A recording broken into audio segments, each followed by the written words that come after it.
Okay, we're on audio, so, do you wanna start or you want me to just wait a minute? We can start. Okay. Roll. Okay. It's gonna be a short meeting. Okay. All right, let's call this to order at 12:58. We'll call it. Call it one. Roll call and establish a quorum. We have Dave, Dave, Yes. Bob. Yep. And Scott. Yes. And, Paul and Joanne have excused absence. Right. You have a, Any changes to the meeting agenda? Anything you want to add? no. I haven't. Okay. The mail you got had a copy of the minutes in it from July's meeting. Yes. Any changes to that? And neither of you remember the committee at that point. No. So I would imagine you probably don't have any changes. No, I read through it, it's fine to me. Okay. I'll take a motion to approve then. I move, we approve. One second. Second. Okay, all in favor say aye. Aye. Minutes are approved. Thank you. So that's the first meeting. We've had what, 3 since then, or 4? 3, I think. 3, okay. I just want to make sure we. Well, we almost had 4, but we had to miss that one because of the notice. Yeah, well, we had that special one, so we've had one every month. But. Okay, unfinished business. Do we have any information on the grant? No, I just want you to know though that I am closing the planning grant out this week. So I've been doing the quarterly reporting, but I'm just gonna go ahead and close it now since we're done and make it close it anyway, so. But nothing on the new one. Okay. The consultant, the last time I talked to them, anticipated we wouldn't hear anything until after the first of the year. Is that what you anticipate Yeah. providing? That would be expected, right? Because that's how it happened last time. It was. Yeah, I remember they had a delay last time too, so I would anticipate a delay, so. I would imagine they have more applicants this time around than they did last year too. Because there's only one more round after this one. Okay, new business. What is the design schedule for a water treatment plant? You mean, what do we work, as far as what, like? Well, we want a full, renewable energy backup into that design. Oh, okay.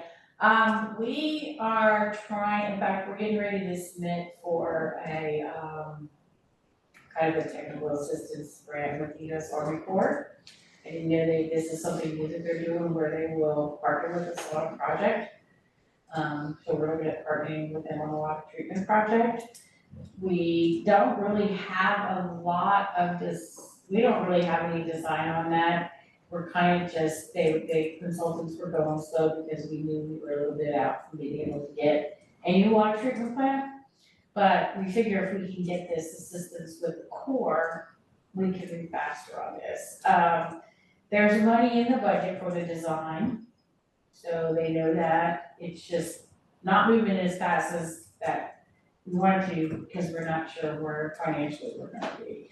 I don't know if you know, probably not, but if the council still decides to do this on the May ballot, they wanna put up that the residents will allow the city to take on debt.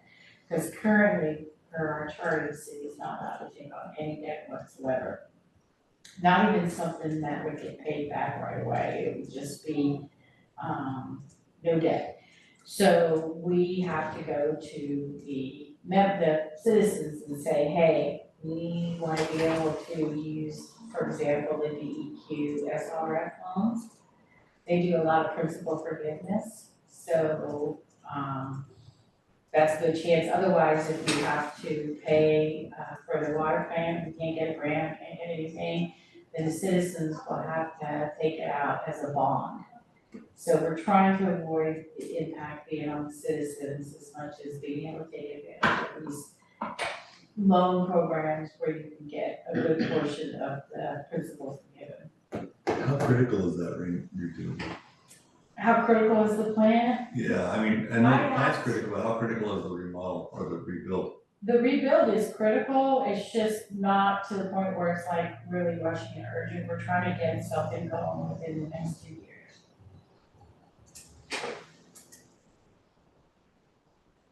So we probably need some work from, we can use the information we got from the previous grant study on power requirements. Right, I think that was in there, right? Yeah, it was in there, so was the wastewater. And treatment. Scott, who did the evaluation for that, could probably provide you more detail, because I'm sure the planning document didn't have all the detail and things that you just covered. You know, but if you probably, I don't know if you have Scott's information, or if you just email Paul or call Paul, Right. he can probably get you connected with them, so. I know it did contain some information, I'm just not sure it contained all the information Scott had. Okay. And just for the gentleman that are new, Scott was part of the consulting team. He was the engineer who came on site to check out the city hall, the community hall, water and wastewater. So he's the one who actually has been to the city, boots on ground, taking a look at stuff. So that's why I'm referring to him, because he would have taken a lot of notes and stuff. Was that the young man that was here giving the presentation? No, Back, okay, No, Scott, I think was on the phone. He was in Zoom. okay. He was here in January at the demo. Did he, well, he did the rally, right? I think he did the rally. Yeah, yeah. I just don't think he's been at a meeting. I don't think he's been. Yeah. Okay. I've met him. He was one of the first ones we met, I think. Hmm? Yes, because he was one of the first ones that came out. That came out, right? Yeah. Mhm. Yeah. So we met him before we met Paul. Yeah. So it's possible he has more data he could share, Go on ahead. let you guys know. Oh, you need Hey, a, Jack, to let you guys know. Oh, they're not here. Are they outside? They just left. They're not here. No, I know, they just left, Jack. Like 2 minutes ago. Well, I'll see if they're hiding in See, the, they're hiding in the bus barn, yeah. since I've already interrupted you.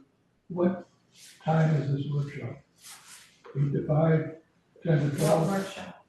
I don't know, On Thursday, it's 9 to 12. 9 to 12. And I'm gonna feed you guys, so. Yeah, I Give you can't. snacks. Then I might. Free lunch. Thank you, sorry to interrupt. Thursday. Still not worth sitting through to me. That's a public, you've already attended it, so. Is they gonna do another one? They do them online periodically, so you can always sign up for one online, which I usually take them, but this was neat because they were coming to the coast and, Yeah, I'm not gonna be here that day. yeah. So, I don't, somebody asked if they will record, and I don't think they will, but we can send you the link to where the actual training Thank you. is. That'd be great. So you can go and sign up, because they give these workshops all the time. It's just kind of nice when they're here in person if you can, but if you can't, it's not a problem. Yeah, I'll be up in Portland.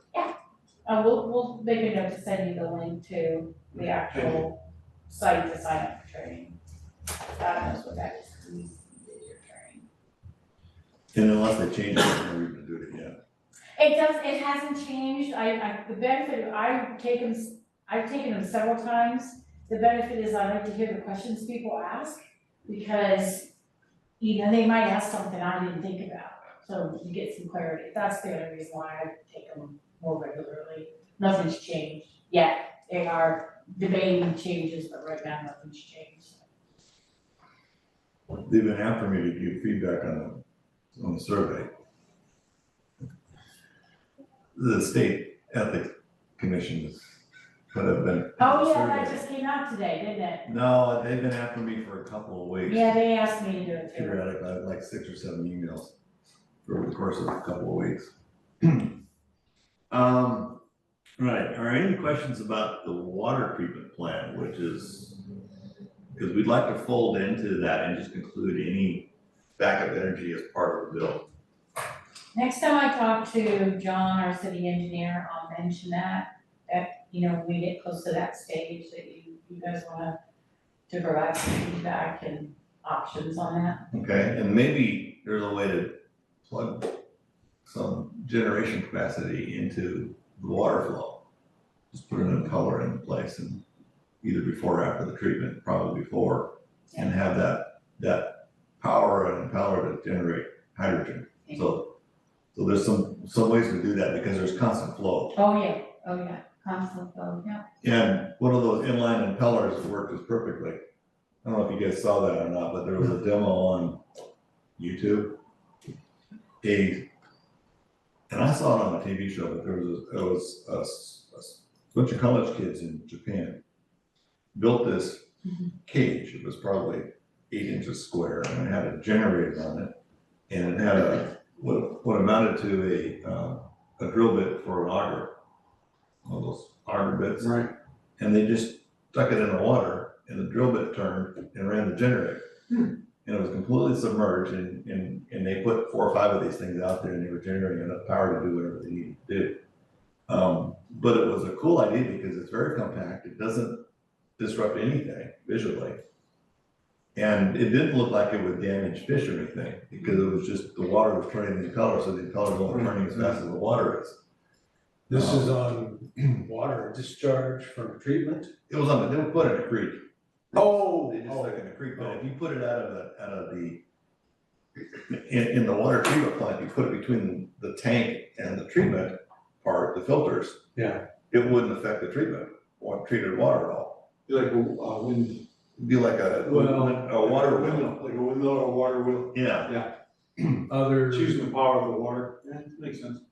well, it depends on, is that water pressurized from a pump or is it pressurized by Ed? That probably gravity fed at that point going into the filter system, but it's pumped after that, so. Right, You well, well, that's- that's taking the treated water. is all. Yeah. Yeah. But so it's not like you're pumping water through a pipe and then having something being parasitic on it. It's actually, we're taking advantage of the head of the water. Yeah, Yeah. it sounds like the feed. Yeah,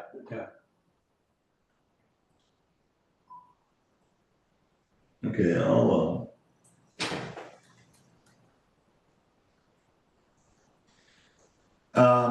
wastewater treatment plant.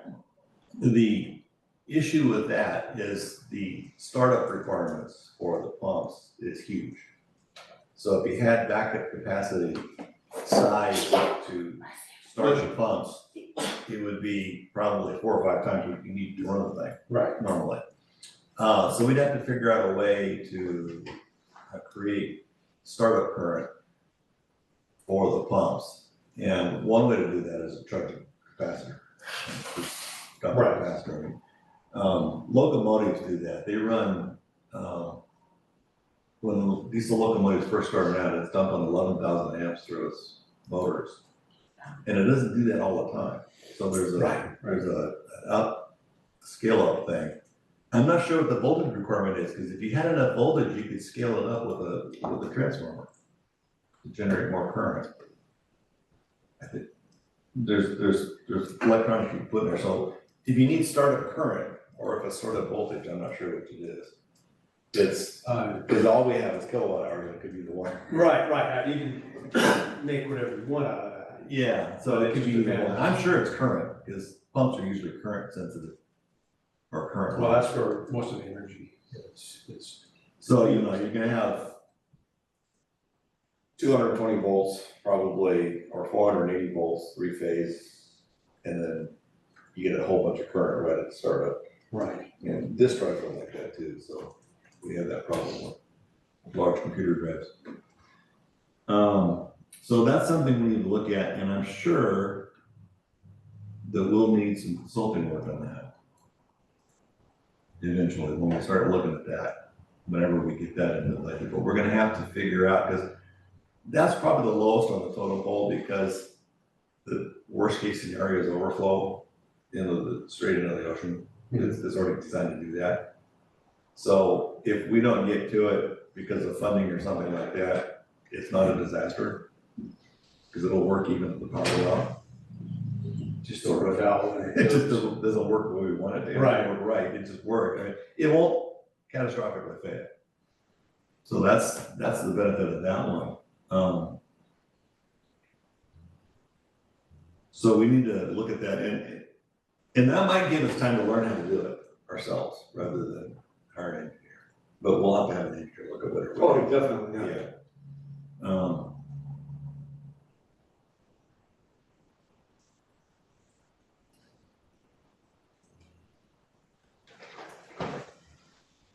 So just because I'm new to all of this, water treatment plant is part of this committee.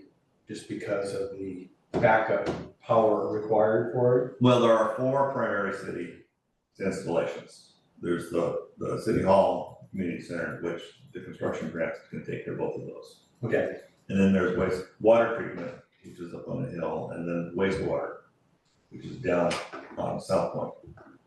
And those are the other 2 that we haven't covered yet. Everything else is private business. Or individuals. Right. So, none of that we really can talk about, even though we'd like to. sure. One of the questions we have to ask eventually for the city is, do we get into generating, if we build excess generation capacity for hydrogen, do we sell it as part of a utility, like through the water, through the water utility as paid for by the kilogram or by the kilowatt hour, which would put us in competition with Central Lincoln? Right.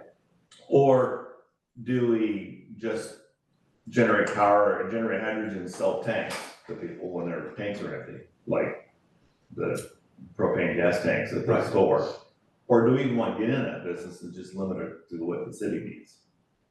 And there's pros and cons of all of that, Sure. each of those. And there's also some private interest in developing a hydrogen generation company, which would generate hydrogen to sell to people to use, either for backup or Publicly owned? probably privately owned. Okay. I But don't, at the direction of the city? probably not. The city would have, there would be the usual permitting, and of Yeah. course, there's all sorts of commercial issues with licensing and hauling of flammable material. Yeah. Would we want to get involved in that? I don't think so. Yeah, I don't think so either. I mean, that to me seems to be, it's got a lot of other legal obligations and things that we, cost is prohibitive. Right. So this is my first opportunity to hear any of these conversations, so a lot of these things are going in the back of my head. So this is all new stuff, this is good for me to understand. And granted, I would think a municipality would not want to be involved in that sort of activity. Could we just sell that back to the state, Excess hydrogen or whatever, and sell it back to the state? If we filled up all of our spare tanks, it'd be easier just to turn it off and just not generate. You could do that too, but I mean, if you're looking to generate any kind of revenue, that would be, let's say, less painful. Well, that would only be the only reason that you could pursue something like that as a revenue source. Right, it would be just. Yeah, and we probably, and if we did that, if we did have excess generation capacity, we'd probably sell it wholesale to whatever private supplier was out there, because we would not get the distribution business. And that's, just say, hey, here it is, this was gonna cost you, come get it. Yeah, and maybe we can get the cost down to where it's cheaper than, as cheap as power. I was looking at something the other day. And the good news is that onshore wind is down to about 3.5 cents a kilowatt hour. Okay. And onshore and photovoltaic is just about 4. We're paying about 14 for Central Lincoln retail. Wow, that's Really? 3 times, that's 3 times. Yeah, Is it's, that high? well, that's not high actually. Oh, well, compared to the valley, it's higher. And it's somewhere in that neighborhood. Yeah. I mean, it's between 4 and 14, and of course that's the numbers I gave you for the sources are the actual wholesale manufacturing costs. But given 3.9 cents, and we have plenty of wind energy, we could get hydrogen. We can get hydrogen down to $1.50 a kilowatt hour. It'll compete with power here. Oh, yes. So the other way of looking, I used to install solar electric, and the most cost-effective method of, if you're gonna have solar photovoltaic capability, just go grid connect with that. And then that's just where you put your excess, as opposed to filling up tanks and more tanks and more So you're tanks. suggesting creating, actually generate or create the energy and then just. Any excess you divert Back into into the the grid. grid. Yeah, that's an option. That's probably a more feasible and easier option for us. Well, we don't wanna develop another group, another department that has to manage all that. Right. And handle all that and the cost and the expense. Right. So, So you take care of, if there is a market, a local market for excess hydrogen, and you can get a premium on that, that would be one option. But the question still comes up, what do we do with all this potential generation that we don't want to turn into hydrogen because we don't have a market for it, or don't want to get into that market? Then yeah, just push it back out to the grid because that infrastructure is all in place. And it comes down to where and how much. well, we would create the energy from the hydrogen, right? I wanna make sure I got this right. Both. So you're making your hydrogen from your energy source. Right. Oh, and then you're also gonna make the energy from the hydrogen. When you need it. Yeah, right now, the system is designed for backing up power. When the grid goes out, we use hydrogen to generate To electricity. generate energy, right, that would be. Right. There's a potential, if you generate enough hydrogen, to use that as a permanent source and just go off the grid. Off grid entirely. That's a whole different animal, okay, that's a different animal. Yeah. But that's a different animal, Right. that requires a lot more, Infrastructure, work, departments. well, and more storage for one thing, and more generation capacity. And there's also political issues involved in going off grid with the central link, and so they get annoyed at that kind of thing. But that's an option down the road. But for now, the hydrogen probably won't get used a lot, because we don't have that many car hydrogens. But when it doesn't get used, all the supply will get used up typically, or close to it, and so we'll have to keep that. But what you said was, keep the generator running, and what you said was just divert the power. Yeah, You said, great energy.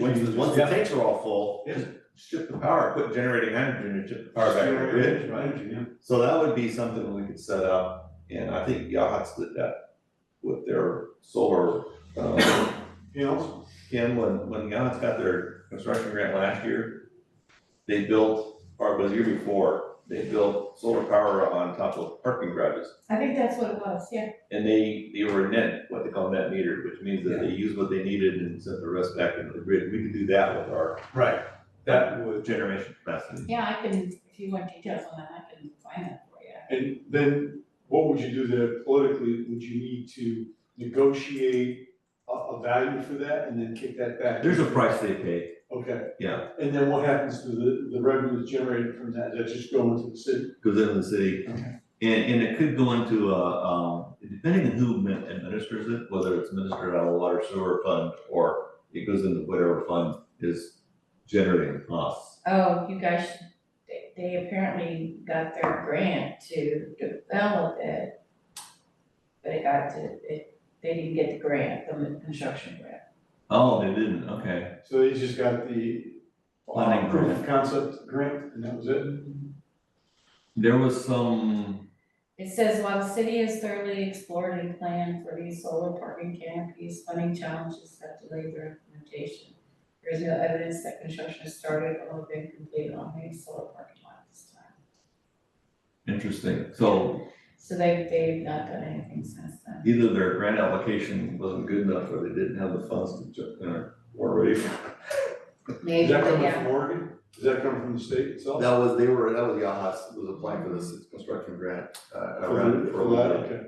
yeah. through the state. Yeah, we applied in like the 4th or 5th round. Oh, And they were in a previous round, and they'd gotten a funding grant, and then they were applying for a construction grant, but they didn't get it. Oh, the actual construction. Yeah, and then there's this round that we're in now, and then there's one more round next year. Okay, that's it, they don't have any more money, if they even got to keep the money they had. Cause it's Is that federal hard to take money? that back. Is that federally given money? It was, the word I got was the state had their hands on it before the election. So they got all the money from the Biden administration in state coffers, so Okay, so it they had a have- fallback situation, which they haven't tried doing yet. unless you're in New York City. The funding behind the hydrogen hubs that the P&W H2, Pacific Northwest Hydrogen, the transportation hub in the Dallas, there was about 3 of those. Okay. That money got taken back. Oh, did, oh, Yeah, so they were able to pull that back. That got canceled in the $28 billion round of Democratic state projects. So that was part of that, but as far as I know, the ODOE, for this program, got the money ahead of time. Okay. That was intelligent thinking on somebody's part. Anytime there's a change, potential change of administration. Well, I learned, I was working at the Mayo Clinic when he was elected the first time, and you know, you can see the tide in the funding grants.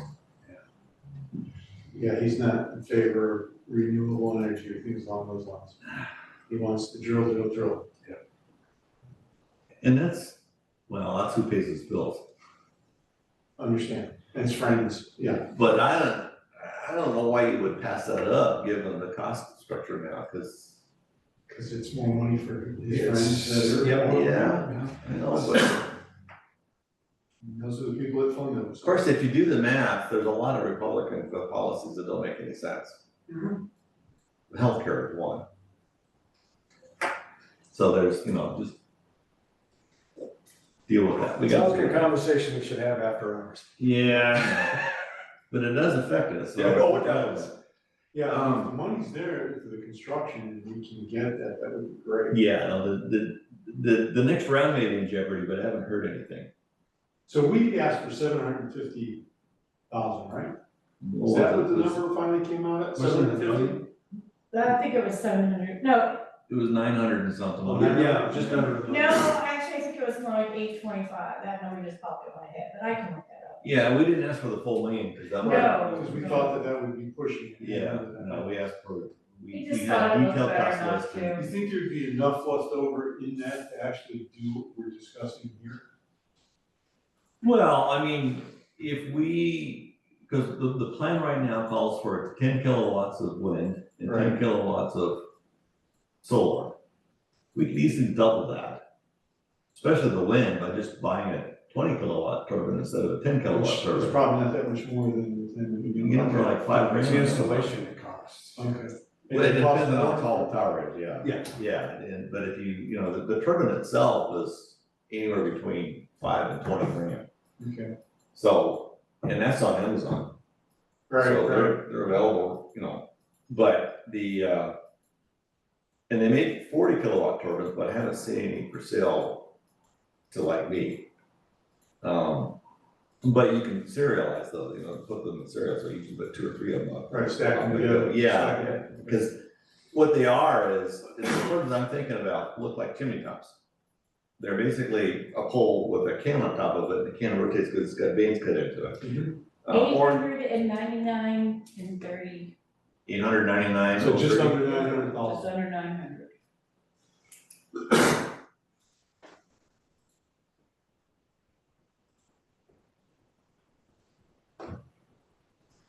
So that's a nice specific number. Now that 900,000 must mean something.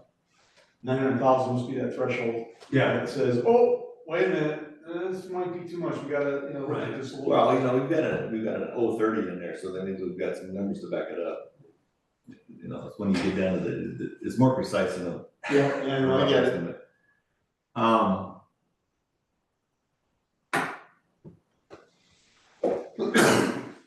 Are there any, we got plenty of time to figure out what to do about this, and then this whole business about what to do with excess hydrogen and excess generation capacity, and whether we want to expand that.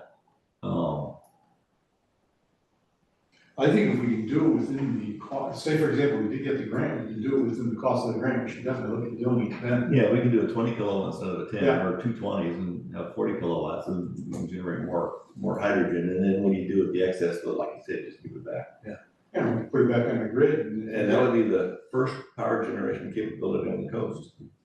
Great. Seriously? Yeah, there's nothing else here. We're completely dependent upon BPA lines coming across the mountains. that wire coming across, that big cable coming across, I guess. Oh, they were talking about doing something up north where they turning wood chips into a power plant at one time. Where they- Yeah. Biomass. Biomass, yeah, Yeah. or maybe that was south, I'm sorry. One of the old paper mills that's down south. But that generates carbon, so that, But it's carbon neutral, so they say. well, it puts carbon in the atmosphere, It it does. takes it out of the wood chips, put it in the atmosphere, so, but it's not fossil fuel. Correct. Yeah, but that's not what we're talking about, I just, Right. yeah, Well, it's interesting to know that they were considering that. Yeah. I mean, so that would be a good thing, I think, at that point. And there was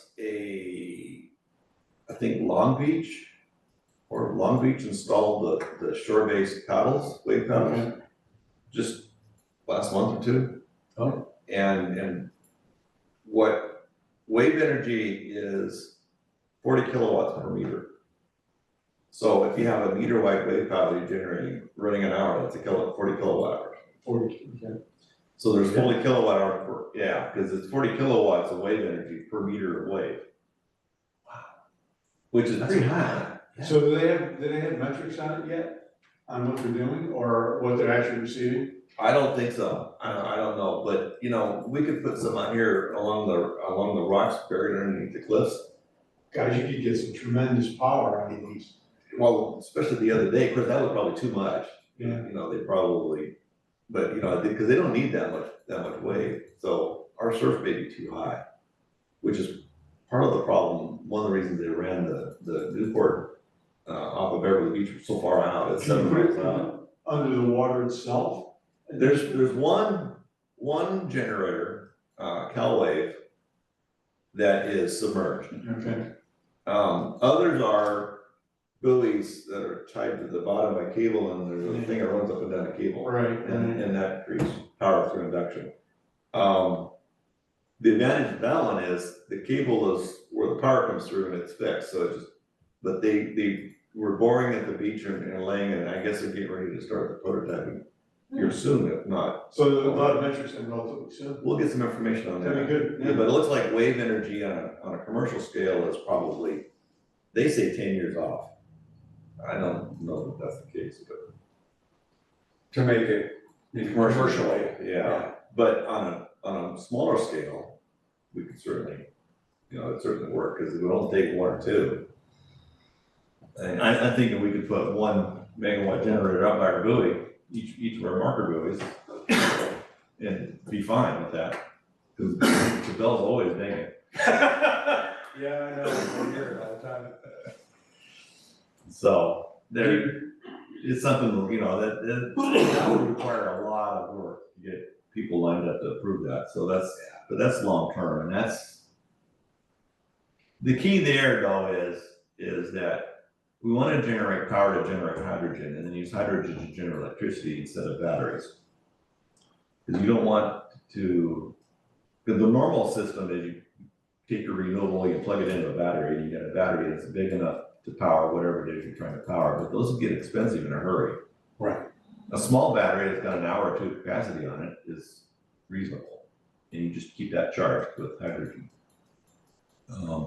And that smooths out the power feed for the whatever, you know, the house or the city hall or whatever it is, so you get clean power, runs through an inverter, and it's the right voltage and current, and it never falters. So then all you do with the hydrogen fuel cells keep the battery charged. Mm-hmm. But you only need a smaller battery, and it's a lot easier to store and transport hydrogen. Because we can stockpile hydrogen, you can't stockpile electricity. Unless you put in batteries, then you're stockpiling And even batteries. then you had to top them up once in a while. Yeah. Because they degrade, so the hydrogen won't degrade. Yeah. So there's an advantage there, so if you're using renewables, it probably makes most sense to store the excess as hydrogen. Mm-hmm. Now, you could have a both. You could have wind power directly into your system when the wind's blowing. And then when the wind's not blowing, you're using your hydrogen. Well, we get a lot of wind here is what I'm noticing, so I think you have a lot of power from wind. We could do power, we could power away, we could do everything we need. Yes, we You know, do. 2 1 megawatt wave generators could power the whole town. How Yeah. much, do you know what the city usage is? Generally, gross averages it's about a megawatt per year per 1,000 people. Okay. And so two would power. You're looking at 1.5 megawatts roughly Yeah, for here. yeah, So so if we had put a in 2 megawatt. 2 power- megawatts, just have some excess capacity.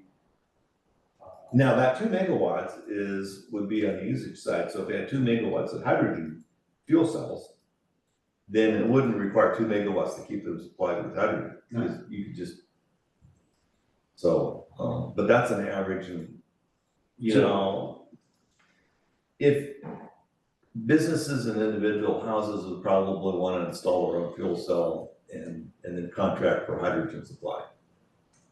And then there'd be this hydrogen supply company that Right, that had generation capacity scattered around town.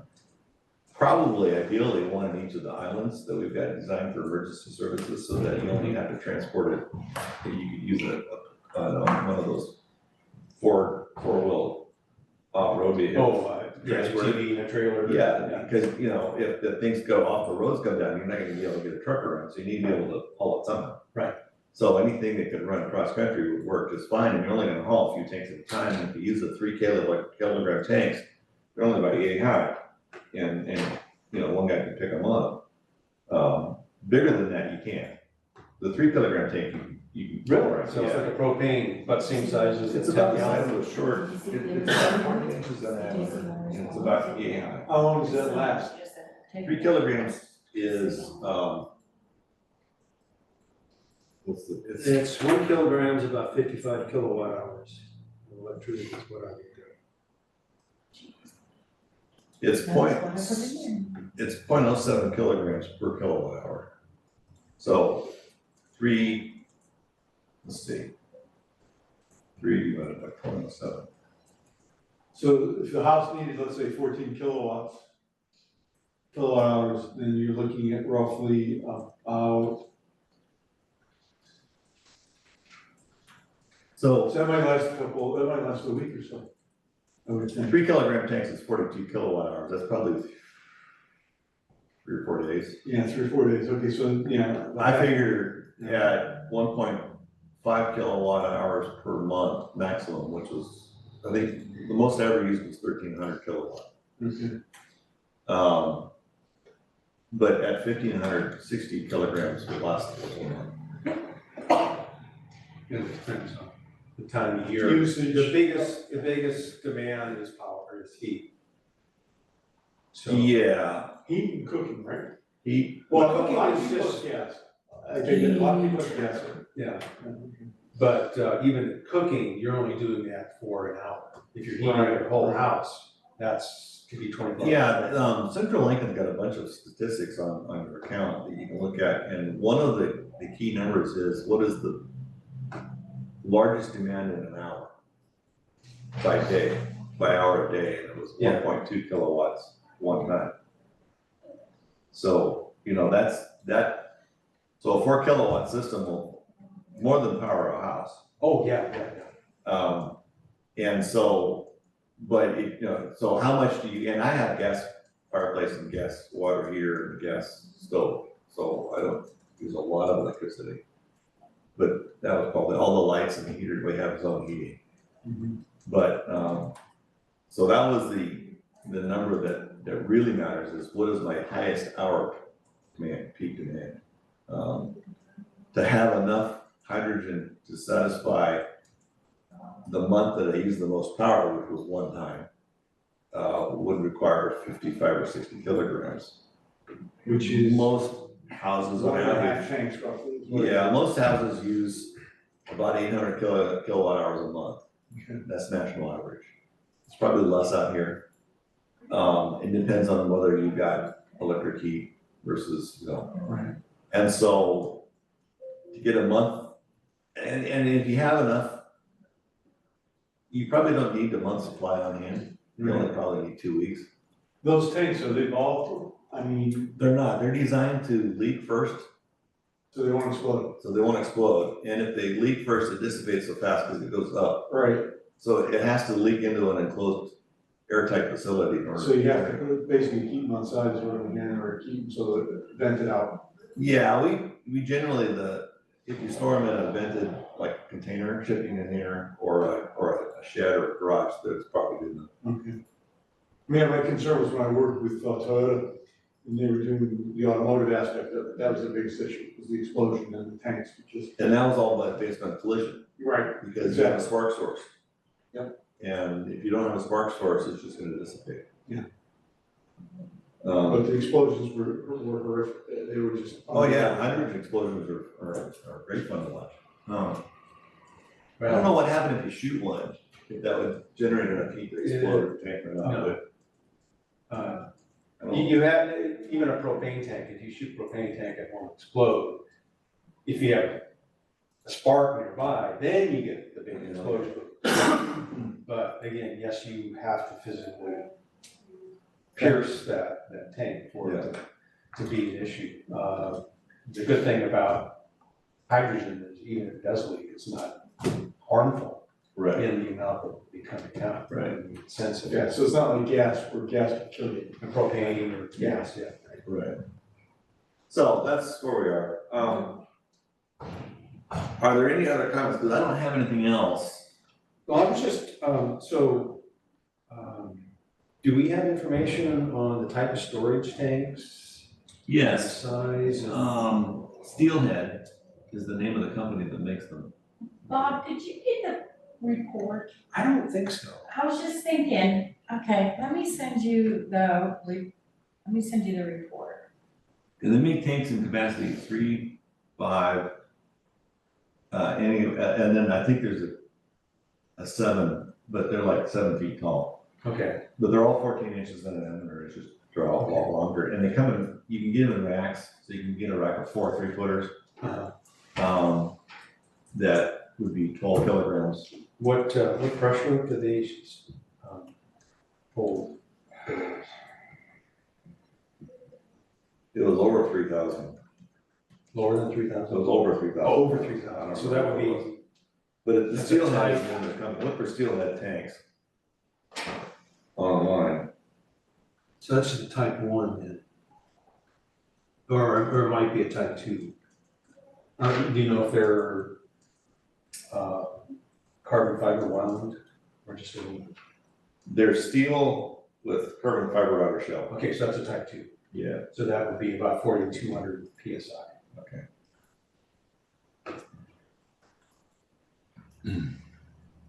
And so the 3, the steelhead storage tanks? Just look up steelhead gas or steelhead hydrogen tanks. Okay. And it's STEEL, Yeah, just like the purple fish. like the fish. My favorite. It's Yeah. my favorite fish.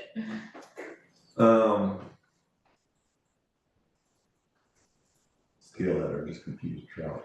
I know. It's probably why I like it so much. Ambitious trout. So for what discussions or what ground rules have been discussed or even considered for duration of an event? Well, we're looking at 2-week supply, Okay. or maybe 3, because the emergency preparedness people say you need to be ready to be on your own for 3 weeks. If the Cascadia hits, it's probably longer than that. Well, that's the one, well, that's the question. Is that the one we're considering?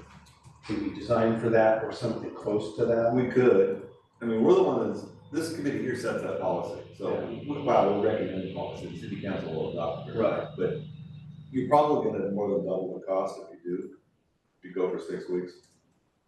Of backup supply, we're aiming for 3 at the moment. Well, and that comes down to so for storage purposes, be it battery or be it hydrogen, if you have, a number of these tanks for these critical loads, and you have the generation capacity to generate the hydrogen for that, you would then consider, well, if we're gonna be planning for 2 weeks down, well, I can do that with just tanks of hydrogen. We have enough tanks for hydrogen.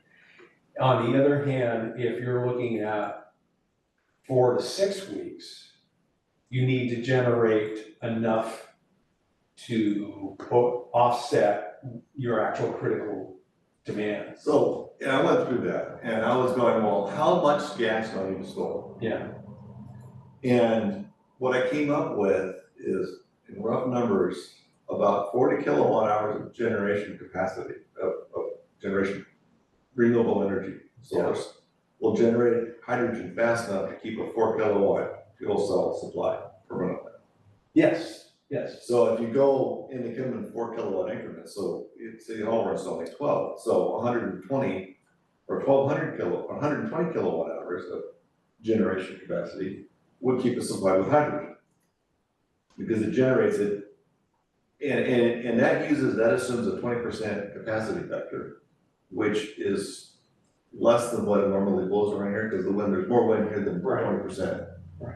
So at 20%, which is both solar and power, running 24 hours a day, it would generate enough hydrogen to replenish whatever you use as with 12 kilowatts of fuel cell.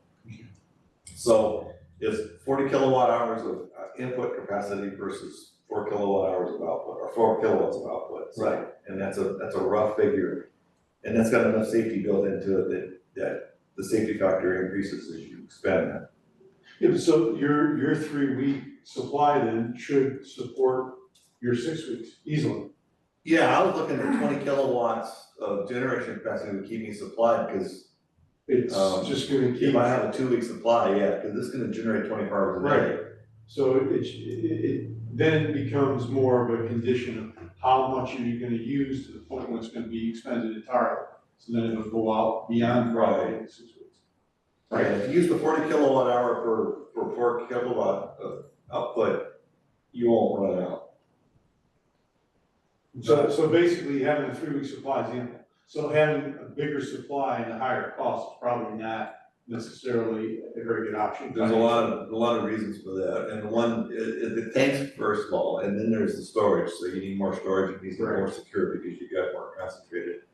And then, you know, because right now we're looking at putting everything in the one 20-foot container. Right. The fuel cells, the electrolyzers, the whole works are going in that one container. And that's size big enough, and that uses 20 kilowatt hours of total generation capacity. Right. Or 20 kilowatts. And that should keep it replenished for, you probably use it faster than you'll generate it at that point, once you start using it. Well, yeah, Which number is 4, reserve. right, okay. You know, you're gonna be generating some, but you're eventually, the bucket is being emptied faster than it's being filled with only 20 kilowatts. If you up it to 120, you'll more than keep it full.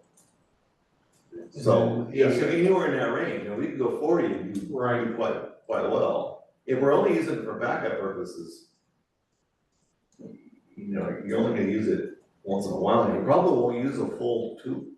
We've never had it out for 2 weeks. Right. It's only been So 4 the days. 5 days, I think, is the one big one I've heard. Yeah. But in the case of a subduction zone, cascading equate, it could be 6 weeks before they get here. Yeah, I think it's a Or bit longer longer. than that. Yeah, I think it's longer than that. But here's the thing though, we can get out by boat. Yes, yeah, that is for Yeah. sure. Maybe not out of the To harbor. where though? Well, you know, you go somewhere. Well, again, if you go south, I think if you go far enough south into California, unless San Andreas and all those hit as well. Well, that's what they're even suggesting might happen. Well, that would have to happen, right? You'd have to lose the entire west half of the United States for it to have nowhere really to go. And then maybe you got a little inland route that takes you into Iowa. You got beachfront property there, who knows? Beachfront in Phoenix. The only reason I bring this up is like you say, renewable energy is used to produce this, but renewable energy isn't available 24 hours a day. Right, so what's built into that is a 20% efficiency factor.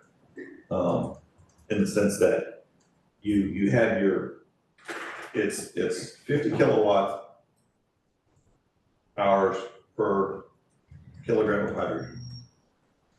To generate 50 kilowatt hours on a consistent basis, you need 5 times that. Right. Okay, so, and that's a kilogram per hour, so it's, if you only generate 25 kilowatt hours, it takes 2 hours to generate a kilogram of hydrogen. Right. So it depends on how fast you want to generate hydrogen. And then in that way, you can measure that, so that's how full the bucket is being filled up, how fast the bucket gets filled up, the bucket being the tanks. The usage on the other side is how fast it's being drained, and that's that's 70 grams per kilowatt hour on the output side. So it's Okay. 0.07 kilograms. Output.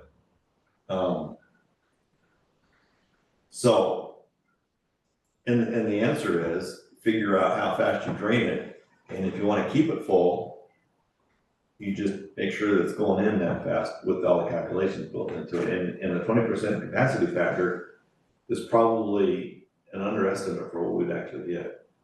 It depends on the time of year though. Depends on the time of year. For solar, we're falling now for generation. But the advantage there is the solar generating when there's no wind, because we get. Oh, yeah, and Our weather pattern is such that Yeah. when it's calm, it's sunny. Right. So having the two, which works, but again, there's gonna be a day like today where there really isn't any wind, but we have some sun. But looking, It only takes a couple of miles an hour. I mean, it's like 2.5, Yeah. 3 knots minimum. When I was doing research into that, Oh, really? it does not take a lot of wind. And in fact, if you're over 40, you gotta turn them off. right. So it's, So you might have to turn them off more than you would have them on, per se, because like this past weekend, right, we had up to 60-mile-an-hour winds. yeah. Mostly the entire, was it Saturday or Friday night, Saturday, through the day, it was pretty much carried. It was 35 or 40 up. Yeah. Constantly. Well, I know where I am, to they were 60. up in, the 60s, Yeah. and we're getting hit pretty hard. So yeah, you get, 40 knobs, you turn them off, and then, anywhere between 2.5 and 4, you're generating power. Yeah, I was surprised at how little it takes. Yeah, I was too, I was pretty impressed, because when I was living in California, I was looking to put one on my house. Yeah. Because it requires such little wind, and where I was perfect, because I got the onshore breeze, and it was great. Where my house sits, I get east wind and morning sun, so if I had an east, my roof slopes eastward, and there's sun on it half a day, so I could put solar on that. And then if I had a chimney height on the 3rd floor, I'd get plenty of wind, Yeah, I get plenty of wind all day. and so, Me too. you know, 1 or 2 of those. Gale force wind. I wasn't planning on using solar, I was just looking at wind because I could hide that better. But, no HOA is allowed anywhere on the West Coast to say you can't install solar. Nope. So even in Arizona, they can't say that, so it's like, so it'd be easy to generate enough hydrogen to power a house if you just work at it, and it's just a matter of working on it. Now, what I'd like to do is come up with some pre-done calculations to say if you think you can get out with a 4 kilowatt fuel cell, this is what you need to generate your own hydrogen. So basically, I think what I'm hearing you want is say, okay, I need 15 kilowatts, right? How much, do I need to generate, right? So you're looking at a series of formulas where you just plug in some values, and the homeowner system will say, oh, okay, I've gotta do this, so therefore I've gotta have this much generation. And then how much buffer do you want? Well, the 3-week buffer, and then you have more tanks. So it's how much do you use? Right. On an average or peak basis, so there's different numbers. And the advantage here is that you can size your fuel cell for peak, your generation for average. Yeah. So, and you can be generating hydrogen that way, using power. Yeah, because you don't care about the peak, Yeah, you're still gonna generate enough to keep it going until the peak. And so and then how much buffer do you want? And so, and that depends on how many tanks you buy. So if you want a 2-week supply, and you wanted, and you use I can't get into Facebook. 750 kilowatts in that 2 weeks, or 500 to 700 kilowatts in that 2 weeks, then you need to supply it so that you generate enough hydrogen to generate that much power, and you'd be set for life. Now, the only costs are the capital equipment. There's no, and there's some minor operations costs, but there's no, I mean, we don't have to do depreciation or anything like that. Right. So, and the city has the same problem, and we make the same calculations. We've got 12 kilowatts of power coming in. We've got, 4 3-kilogram tanks. I think there's a rack of tanks, so there may be 4 or 5 of them in the plan. What was peak at the community center when all the folks were there? I thought I heard you, They had a say- 16 kilowatt trailer with 16 kilowatts of fuel cells in it. and that was during peak usage when, Well, everybody ran off of that, the whole rally ran off of that one trailer. I'm referring to when they had the 5-day outage. Oh, Because that's what I would look at for peak, would be that 5-day outage when everybody, a lot of people gathered there because that was their only place for electricity. well, yeah, they were powering charging devices, but they weren't running refrigerators or anything like that. So I don't know if that's real peak. I mean, I would like to see just enough fuel cell capacity to just keep things running the way you normally live. For every day, I would agree with you 100%. But for the community center, because of what they're using it for, I think you gotta have a I think large- you have to be able to run the kitchen too. because Yeah, you gotta feed people. Yeah. That's what girls are for. But Well, and those are. That's what I've been gas doing at my house. Cooking out on the grill, that's where I was. stoves. I got out my kitchen That's where I knives and was lit gonna my scale stove, force what I did. winds. It pushes my grill around. I had another porch, one time it knocked it off the porch. So then I put it down on my patio against my garage, and I heard rattling sounds one Saturday, and got the next day, it was like Gone. 3 feet away from the side of my house. So I don't know, that grill. It just likes to move. Do we have any, liaison officer report? That's the report to the city council. That's if one of you guys attend a meeting and report on the meeting. I occasionally attend the meeting, but Yes. So, we don't. but you have don't anything to really report. have one that you schedule. No, that's not true. You schedule, Paul is supposed to be that. I remember that from notes. Isn't Paul supposed to be that? So- Yeah.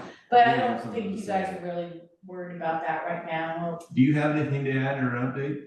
I don't, nothing more than I just told you about closing out the grant. Okay, so I think we can close. Okay, Let's adjourn this at 1:55. almost done. this was real